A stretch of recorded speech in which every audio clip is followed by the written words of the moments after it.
Right, click the links to join the channel here or over at Subscribestar. I think Subscribestar is $2 and YouTube, I think, is $3. So up to you. Forgive the 240 pixels, but I'm out in the middle of nowhere and the upload is going to be a little bit limited. But I see things like this and I get I get frustrated. I get perturbed. And I would love it if just more people would see this kind of stuff and go, oh, what a bunch of pussies. And just, that was like the default argument. And they go, oh, you understand marginalization and oppression, systematic. Oh, it just sounds like pussy talk. Pussy said what? And you just kind of look at them, and more people like that was just the common response. Oh, just a bunch of Bolshevik pussies are saying some nonsense to cause trouble. Oh, you understand this is very important to us. Okay, Tom King. Okay, I mean, okay, I'm sure it's important to you. So with political correctness, change is constant. To misquote Heraclides, there is no firm dogma to guide you. There's no end state to arrive at. When they say we've finally achieved social justice, now we can kind of retire and step back and allow people to live their own lives without the, I don't know, oversight of the puppet masters. I'm reading this book now called Castro's Revolution, Myths and Realities, written in 1962. The summary of the book should be that words don't matter because without a system of checks and balances, you will get a dictator and an authoritarian state. All the philosophies of the dictatorship of the proletariat or the peasant uprising, it's all a lie. It's just fancy words. It's fancy words and philosophy that runs up into the empirical reality of human nature. All that ivory tower books fail when they're based on incorrect assumptions of human behavior. Fidel was put into power. Then the people who put him in power very wisely actually fled to Mexico or Florida, because if they stayed, some of them were imprisoned for questioning where the revolution was going, whether it was kind of got off track, as obviously it did, because people say anything to get into power. They saw that Castro was a monster, and to be fair, like his predecessor, Batista. So this middle-class group of mostly lawyers, actually, I think 90% of them were attorneys, put Fidel into power, and the talent and skilled labor start to leave the island, which leaves behind the rest of the country to live under a dictator for, I don't know, 50 plus years. And then when he passed, it just went to his brother, another dictator, or to, when he passes, it's going to go to a limited oligarchy. So they screwed the country and they left other people to pick up the pieces. If that sounds like Antifa or BLM, it's the same mentality. But that wasn't real Marxism. Yeah, as you see in Cuba, Russia, China, or wherever else, it's a moot point because whatever words they use, and they have a lot of words with a lot of syllables in them, big words, big like college words, $2 words that they learn. They use all these, like praxis and existentialism, and it's like, oh, those are some great words you can use in Scrabble, assuming you could spell them. But it's like it doesn't map to the real world. The real world is the real world, and this ivory tower, 4-syllable, $2 philosophical words, they just sound good on papers, but they don't actually map to human behavior. The result is the same, a brutal dictator. So what does this have to do with the idiots in comics? Well, it's the same idiots. I mean, some are well-meaning to be kind to them, but most of them are just idiots who perhaps have not cracked a history book, or they don't want to read those books. They don't want to read certain books. You get these useful idiots whose only goal is to foment discord, to cause as much trouble as possible before they flee or their masters send them to the re-education camps. The people who put the man in power don't usually make it to the 10-year anniversary of the revolution. They know the history of those earlier revolutionary promises of the dear leader, so the leader can't keep them alive, or at least, in the public eye. It's the meme of Stalin walking with an ever-shrinking crew of people. So Tom King or whoever else in comics, they keep starting fires and assume that other people will put out the flames. These people, these Bolsheviks, are the personification of entropy, of corruption. They just destroy and then they move on. These people keep throwing sparks or sometimes just cringe in the case of the BLT Superman. I forget, I think it was called Son of Kal-El. That comic that went 18 issues, which meant it really kind of it deserved to go 3 issues, right? Because the collectors get number one, and then sales drop off a cliff. And I'm sure by issue 5 or so, it was probably selling at cost or even a loss. So they're effectively subsidizing it. And you know, even after issue 10 and issue 12, like they know it's not going to come back. Comics like that don't find an audience. It's a limited, it's such a limited market to start with. And you like they know that in the beginning. It's not suddenly, oh, kids are suddenly going to want to read about BLT comics. Why would they? Because they want to get educated and learn some diverse systematic something. Yeah, it's not why people read comics, dude. It's a little piece of escapism from this shitty world that they created. Representation is like so important or like whatever. No, those are just Bolshevik control terms. You're selling a comic.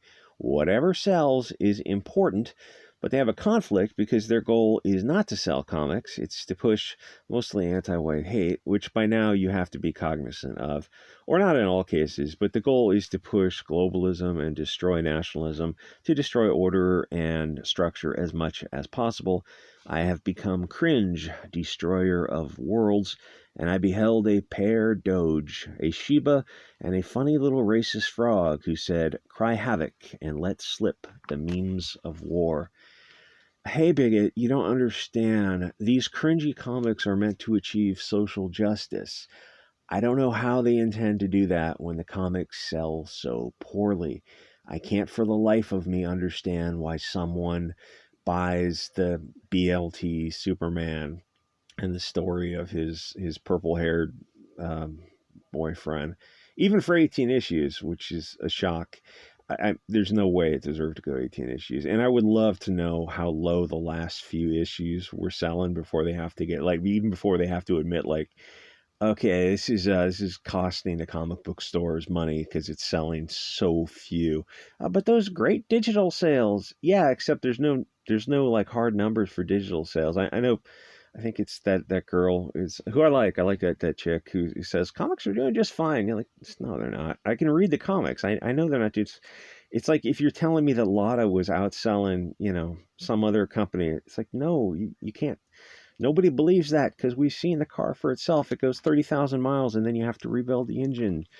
I had a Ford that went like, I don't know, over 250,000 miles. To be fair, it was running on 5 out of 6 cylinders, but it still ran at the end. It was just a little commute car. Thing was amazing. Clearly, this isn't what people want, or Rings of Power, or She-Hulk, or whatever, all this other crap that comes out. But they feel that the proletariat doesn't know what is good for it. I would love to be in a meeting with them when they're putting out ideas for these Bolshevik propaganda comics. I'd ask them, how does insulting people of European descent, how is that a way to sell to those exact same people? Because it clearly isn't working. If most of your audience is the fair people of the light, they should be elevated and the heroes of the stories, not the antagonists. I mean, obviously, making all the bad guys blonde hair and light eyes is not selling comics, which they know. So, why are they continuously on this failing business model? It's not logical, except if you change your perspective, the motive isn't money. The motive is propaganda the whole time. Every means of communication is potential propaganda to them, especially now that the mask is coming off. And even if you've been not paying attention, by now you have to know that something is going on.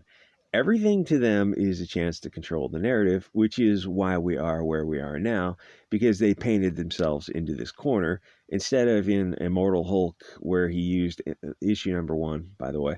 If you're going to read any of that, please read issues number 1 and 11. It'll just blow your tits off, where he used a blonde, green-eyed guy to rob a liquor store and then blast 3 people, because that's exactly what happens in America. Then return to his blue and green-eyed motorcycle gang, where Al Ewing gave a lecture on the Second Amendment. What if these antagonists were all non-white characters, and the lecture was on personal responsibility. What do you think would happen to Al Ewing? Well, he's in the UK, I think, so he'd probably get arrested, just like Count Dankula. First, the comic would, of course, never even get published. He would just be shown the door, probably at high speed. People would say it perpetuates harmful stereotypes of pox.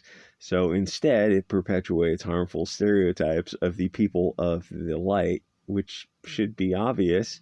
And let's be real, gangs in America, statistically, are not blue or green eyed biker gangs knocking over liquor stores. If you're an American reading a story like that, you're wondering what planet Al Ewing is living on. Does he just hate fair people, or is he scared to use non-fair people? The narrative in comics, I don't know the answer to that. It might be a little bit of both. The narrative is in comics is that fair people are bad and constantly running around committing hate crimes against poor, defenseless POCs, and that America's biggest issue are blonde men forming militias in Oregon, Idaho, and Montana, which sounds based and awesome to me. Where they shave their heads.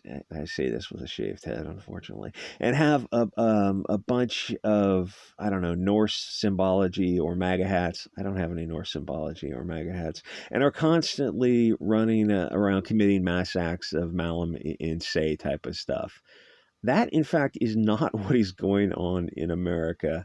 If you see a group of green or blue-eyed people, statistically, you're going to be in the safest part of America. Blonde Man Bad, statistically, is very much underrepresented in the real world, but in popular media, it's massively overrepresented. In comics, it's more like 100%. I swear to God, it's almost 100%. They're not writing America as it is. It's this weird Tumblr version of America where the unicorn event of Blonde Man Bad happens in every single issue. And there's some that are worse than others. They're all bad. They're all bad. But there's some that are more Tumblr-esque than others.